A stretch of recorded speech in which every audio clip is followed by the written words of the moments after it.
గండిపేట జలాశయంలోకి septic tank వ్యర్థాలను వదలడం తీవ్రమైన నేరమని pollution control board senior social scientist doctor Prasanna Kumar అన్నారు. దీనికి బాధ్యులైన వారిపై కఠిన చర్యలు తీసుకుంటామని ఆయన హెచ్చరించారు. వ్యర్థాలను నేరుగా జలాశయంలోకి పైపుల ద్వారా వదలడం నేరమన్నారు. మెట్రో వాటర్ బోర్డు ఫిర్యాదు మేరకు పోలీసులు వాహనాలు సీజ్ చేసి డ్రైవర్లు, యజమానులపై కేసులు నమోదు చేశారని తెలిపారు. మరిన్ని వివరాలు మా ప్రతినిధి అంజుమా అందిస్తారు. గలీజ్ అవుతుంది. మంచినీటి జలాశయం మురికి కూపంగా మారుతుంది. మలమూత్ర విసర్జన వ్యర్థాలను జలాశయంలోకి వదులుతున్నారు. ఇటీవలి కాలంలో స్థానికులు సెప్టిక్ ట్యాంకర్లను పట్టుకొని అక్కడున్నటువంటి జలమండలి అధికారులకు అప్పగించారు. జలమండలి అధికారుల ఫిర్యాదుతో పోలీసులు ఆ వాహనాలను సీజ్ చేశారు. మరి దీని మీద తెలంగాణ పొల్యూషన్ కంట్రోల్ బోర్డు ఎటువంటి చర్యలు తీసుకోబోతుంది ఏంటి అనేది కూడా అడిగి తెలుసుకుందాము. మనతో పాటు senior social scientist doctor WG Prasanna Kumar sir ఉన్నారు. మిగతా విషయాలను ఆయన మాటల్లోనే అడిగి తెలుసుకుందాము. నమస్తే సార్. సార్, గండిపేట జలాశయం మంచినీటి జలాశయం ఇప్పుడు అది మురికి కూపంలాగా మారుతుంది. అందులోకి సెప్టిక్ ట్యాంక్ వ్యర్థాలను కూడా వదులుతున్నారు. దీని మీద పొల్యూషన్ కంట్రోల్ బోర్డు తరపున ఎట్లాంటి చర్యలు తీసుకోబోతున్నాము? సెప్టిక్ ట్యాంక్ వ్యర్థాలని జలాశయాల్లోకి ఏ జలాశయంలోకి కూడా వదిలే అవకాశం వదిలే ప్రయత్నం చేయడాన్ని కూడా కాలుష్య నియంత్రణ మండలి నిలువరిస్తుంది. దాన్ని water prevention and pollution control act ప్రకారం అది చట్టబద్ధం కాదు, చట్టరీత్యా నేరం. సో ఆ చట్టం 1974 వాటర్ యాక్ట్ అంటారు. దాని ప్రకారం ఎవరు ఒక జలాశయంలో ఉండే నీటి క్వాలిటీని, నాణ్యతని మార్చడానికి ప్రయత్నం చేసినా కూడా చట్టరీత్యా శిక్షార్హులు. అది ఎక్కడ జరిగినా కూడా దాన్ని వెంటనే, అంటే హోల్సమ్నెస్ ఆఫ్ వాటర్ అంటారు. జలాశయంలో నీళ్లు ఒక రకంగా ఒక క్వాలిటీలో ఉండాలి.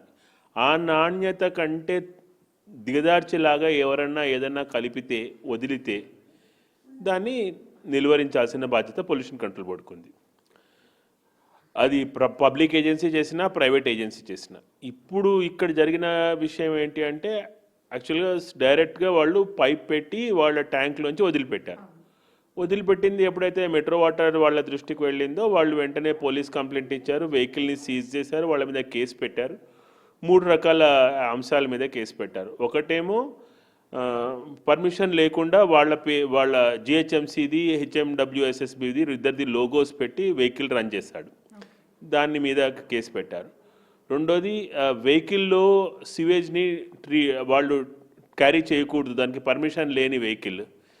ఏ వెహికల్కి అయితే సివేజ్కి ట్రాన్స్ఫర్ చేయడానికి లేకపోతే ట్రాన్స్పోర్ట్ చేయడానికి అధికారం ఉందో, పర్మిషన్ ఉందో, అవన్నిటిని కూడా ఆస్కీ వాళ్ళు ఒక యాప్ తయారు చేశారు. ఆ యాప్ ప్రకారమే ఆ వెహికల్స్ మూవ్మెంట్ ఉండాలి.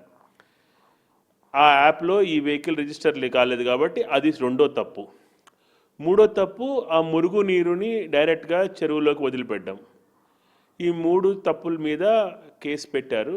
నీటి కాలుష్య నియంత్రణ చట్టం కింద కేసు పెట్టారు. అట్లనే ఈ చట్ట విరుద్ధంగా చేసిన పని మీద కూడా కేసు పెట్టారు.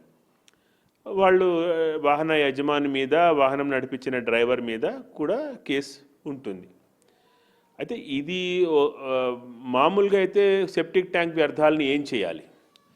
సెప్టిక్ ట్యాంక్ వ్యర్థాలని ఎక్కడైతే సివేజ్ ట్రీట్మెంట్ ప్లాంట్ ఉందో ఆ సివేజ్ ట్రీట్మెంట్ ప్లాంట్ దగ్గరికి వెళ్ళి దాన్ని వదిలిపెట్టాలి. వాళ్ళకి డైరెక్షన్ ఉంటుంది, ఈ సెప్టిక్ ట్యాంక్, ఈ ఏరియా సెప్టిక్ ట్యాంక్ ఈ సివేజ్ ట్రీట్మెంట్ ప్లాంట్కి వెళ్ళొచ్చు అని వాళ్ళకి పర్మిషన్స్ ఉంటాయి. ఆ రూట్లోనే అక్కడికి వెళ్ళి అక్కడ మాత్రమే దాన్ని డిశ్చార్జ్ చేయాలి. అప్పుడు ఏమవుతుందంటే ఆ సివేజ్ ట్రీట్మెంట్ ప్లాంట్లో ట్రీట్ అయిన వాటర్ బయటికి వదులుతారు. ఇటొచ్చి ఈ గండిపేటకి అట్లా సివేజ్ ట్రీట్మెంట్ ప్లాంట్ లేదు. Gandipet is not suppose to be A place where treated sewage వెళ్ళే ప్లేస్ కాదు. గండిపేట డ్రింకింగ్ వాటర్ బాడీ కాబట్టి దాంట్లోంచి మనం ట్రీటెడ్ వాటర్ని పబ్లిక్కి డ్రింకింగ్ కోసం సప్లై చేసే ప్లేస్. అక్కడ ఎట్టి పరిస్థితుల్లోనూ ఇట్లాంటి సివేజ్ని వాళ్ళు డిశ్చార్జ్ చేసే అవకాశం లేదు. రూల్స్ ప్రకారం అది తప్పు. సో ఎక్కడైనా ఇట్లాంటివి దృష్టిలోకి వస్తే, పొల్యూషన్ కంట్రోల్ బోర్డు దృష్టిలోకి తీసుకొస్తే పొల్యూషన్ కంట్రోల్ బోర్డు కూడా దీన్ని తక్షణం ఆ ఏరియా అధికారులకి చెప్తుంది. అలాగే మెట్రో వాటర్ సప్లై ఏరియా, ఇప్పుడు అన్ని చోట్ల మెట్రో వాటర్ సప్లై ఏరియా కాదు. GHMC, Hyderabad metro water supply ఒక పరిధి మీదకే ఉంటుంది. రాష్ట్రంలో ఎక్కడైనా సివేజ్ని అట్లా తీసుకెళ్ళి డ్రింకింగ్ వాటర్లోకి కలుపుతున్నారు అంటే, డ్రింకింగ్ వాటర్ బాడీలోకి వదిలిపెడుతున్నారు అంటే వెంటనే పొల్యూషన్ కంట్రోల్ బోర్డు దాని మీద చర్య తీసుకుంటుంది. లోకల్ రెవెన్యూ ఆఫీసర్స్కి చెప్తుంది, ఆ వెహికల్ని సీజ్ చేసినట్టు చేస్తారు, వాళ్ళ మీద చర్య తీసుకునేటట్టు చేస్తారు. Thank you. సో చూసినట్లయితే కూడా గండిపేట జలాశయంలోకి మలమూత్ర విసర్జన వ్యర్థాలను వదిలినటువంటి సంఘటన కలకలం రేపింది అని చెప్పుకోవచ్చు. అక్కడి స్థానికులు వెంటనే అప్రమత్తం అయిపోయి ఆ ట్యాంకర్ల డ్రైవర్లను రెడ్ హ్యాండెడ్గా పట్టుకొని జలమండలి అధికారులకు అప్పగించడం జరిగింది.